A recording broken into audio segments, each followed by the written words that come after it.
초등 자존감 수업, 저자는 현직 초등교사인 윤지영 선생님입니다. 특히 책 표지에 보면 불안을 이기는 엄마가 아이의 자존감을 키운다. 아이의 평생 자존감은 초등학교 때 시작된다 라고 나와 있습니다. 과연 책 내용이 어떨지 궁금하신 분들은 이 영상을 끝까지 봐주세요.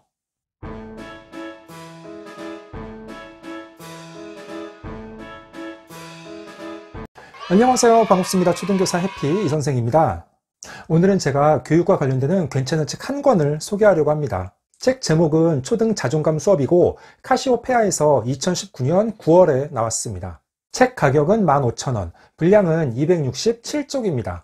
이 책의 차례를 보면 프롤로그, 왜 엄마표 자존감인가와 총 6교시로 구성되어 있습니다. 다른 책들은 장이나 절로 표현하는데 이 책은 특이하게 현직 초등교사가 쓴 책이라서 그런지 1교시부터 6교시까지 총 6개 테마를 다루고 있습니다. 1교시 엄마표 자존감 교육, 2교시 초등엄마가 힘든 이유, 3교시 초등친구 자존감 저학년편, 4교시 초등친구 자존감 고학년편, 5교시 초등공부 자존감, 6교시 초등자존감 실전교육, 마지막 에필로그 제목은 아이는 실패를 이겨내고 엄마는 불안을 이겨내고입니다. 먼저 프롤로그, 왜 엄마표 자존감인가의 일부 내용을 소개해드리자면 직업이 교사임에도 불구하고 나는 두 아이를 내 손으로 가르쳐 본 적이 없다. 내가 10년 동안 꾸준히 해온 엄마표는 바로 자존감 교육이다. 아이의 성적을 관리해주는 곳은 있지만 아이의 자존감을 관리해주는 곳은 없기 때문이다. 결국 자존감 키우기의 주체는 가정이 되어야 한다. 아이의 자존감은 학교에서도 자라지만 자존감 형성의 뿌리는 가정에 있다. 불안을 이기는 만큼 엄마의 믿음이 커지고 딱 그만큼 아이의 자존감도 자란다. 자존감이라는 말이 최근에 많이 쓰이고 있습니다. 국어사전에서 자존감을 찾아보면 스스로 품위를 지키고 자기를 존중하는 마음으로 나와 있습니다. 본문은 총 6교시로 되어 있는데 하나의 주제씩 소개해 보도록 하겠습니다. 먼저 1교시 엄마표 자존감 교육에서는 첫 번째 주제 엄마가 키우는 초등 자존감을 소개해 보겠습니다. 초등학교 시기는 자존감을 키울 수 있는 절호의 기회다. 아무리 많은 실수를 한다 해도 그것이 아이의 삶에 큰 영향을 미치지 않고 실패를 경험했다 해도 부모의 위로를 통해서 충분히 극복 가능하기 때문이다. 아이의 실수와 실패에도 담대하게 반응하고 마음을 잘 다독여주는 엄마가 있을 때 초등학년기 아이의 자존감은 쑥쑥 자란다. 그렇습니다. 아이의 자존감을 높이기 위해서 그만큼 엄마의 역할이 중요하다는 것입니다. 그런데 사실 쉽지 않습니다. 아이가 계속된 실수 혹은 실패를 하게 되면 그것을 지켜보는 부모는 화가 나게 되고 짜증이 날 수밖에 없습니다. 너 또 그러니? 저번에 이야기 했어 안 했어? 자꾸 똑같은 실수 반복할 거야? 이렇게 혼을 내는 것이 일반적입니다. 하지만 아이의 자존감을 높이기 위해 부모가 아이를 진심으로 격려해 주라는 말입니다. 2교시 초등엄마가 힘든 이유에서는 네 번째 주제 누구랑 놀았어? 친한 친구 누구야? 걱정을 부르는 질문을 소개하겠습니다. 이 책에서는 엄마들의 과도한 걱정 질문 3가지를 소개하고 있습니다. 그것은 바로 누구랑 놀았어? 친한 친구 누구야? 하굣길에 누구랑 왔어? 입니다. 누구랑 놀았어라는 질문의 문제점은 누구와 노느냐보다 더 중요한 것은 무엇을 하고 놀았느냐입니다. 친한 친구 누구야? 라는 질문의 문제는 친하다는 의미가 엄마와 아이가 다르다는 것입니다.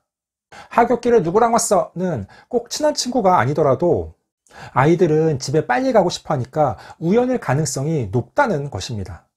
저도 제 아이에게 이런 질문을 한 적이 있는데 앞으로는 조심해야 되겠습니다. 그리고 실제로 학교에서 보니 아이들은 꼭 친한 친구들끼리만 노는 것이 아닙니다.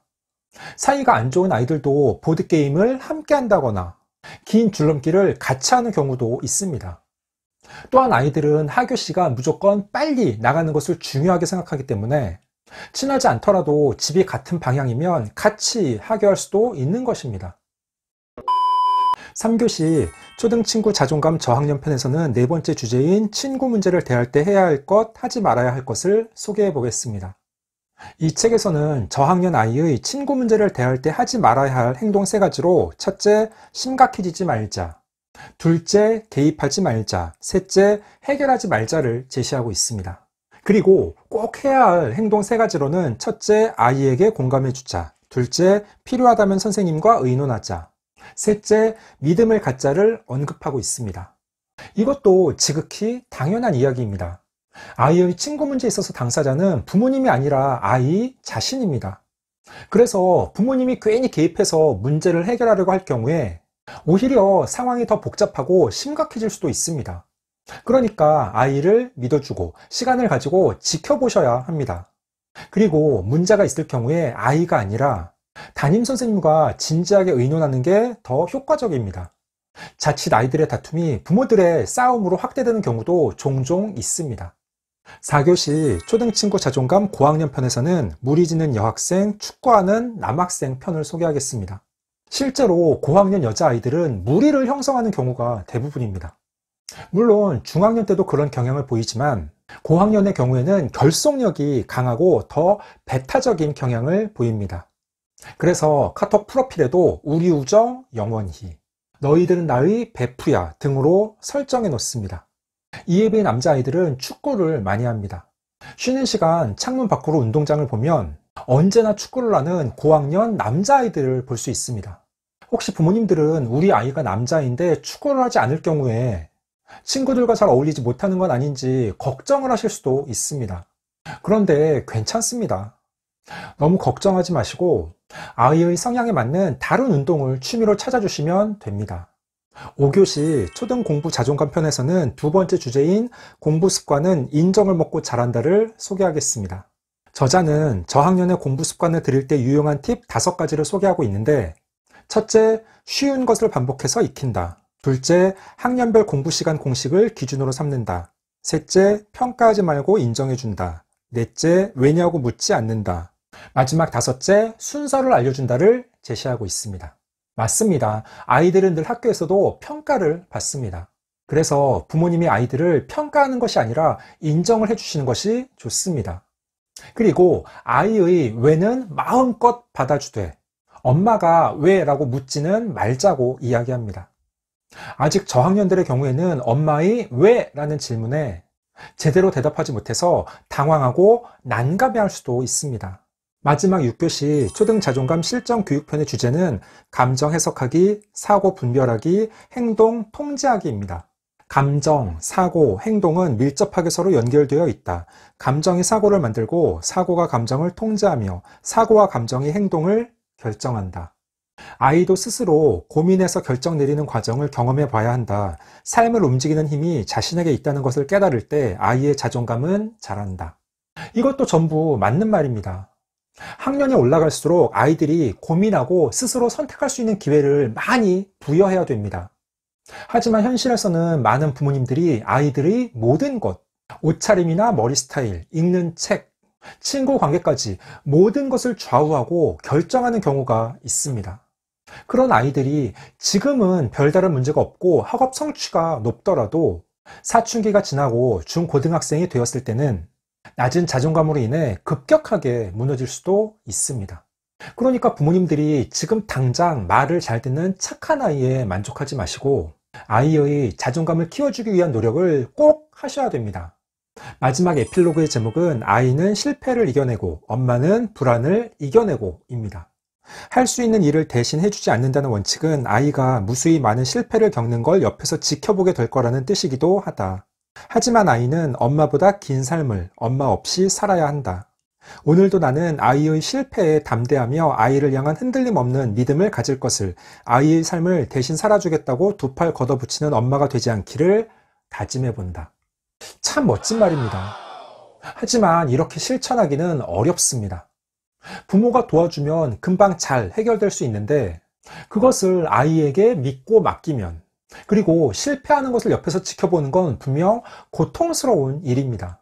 하지만 아이의 인생을 부모가 대신 살아줄 수 없기 때문에 아이가 스스로 당당하게 일어설 수 있도록 부모는 묵묵히 옆에서 지켜보며 격려해줘야 합니다.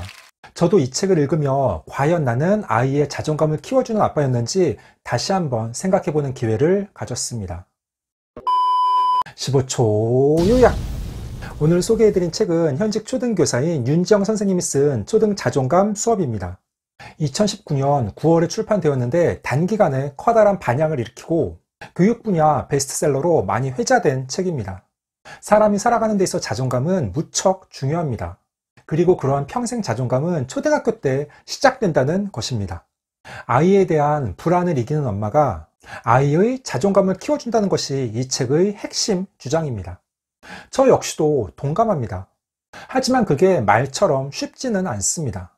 부모가 도와주면 금방 해결되고 시간도 절약 가능한 것이 눈에 보이기 때문에 그렇습니다. 그렇더라도 아이가 본인의 인생을 잘 설계해서 살아갈 수 있도록 부모는 항상 옆에서 격려하고 지켜보며 응원하는 역할을 해야 됩니다. 저도 그런 부모가 될 수 있도록 다시 한번 생각해보고 실천해야 되겠습니다. 오늘 준비한 내용은 여기까지입니다. 앞으로도 독서를 꾸준하게 해서 여러분들에게 소개할 만한 괜찮은 교육 관련 책이 있으면 지속적으로 소개하는 시간을 갖도록 하겠습니다. 이상 초등교사 해피 이선생이었습니다. 안녕.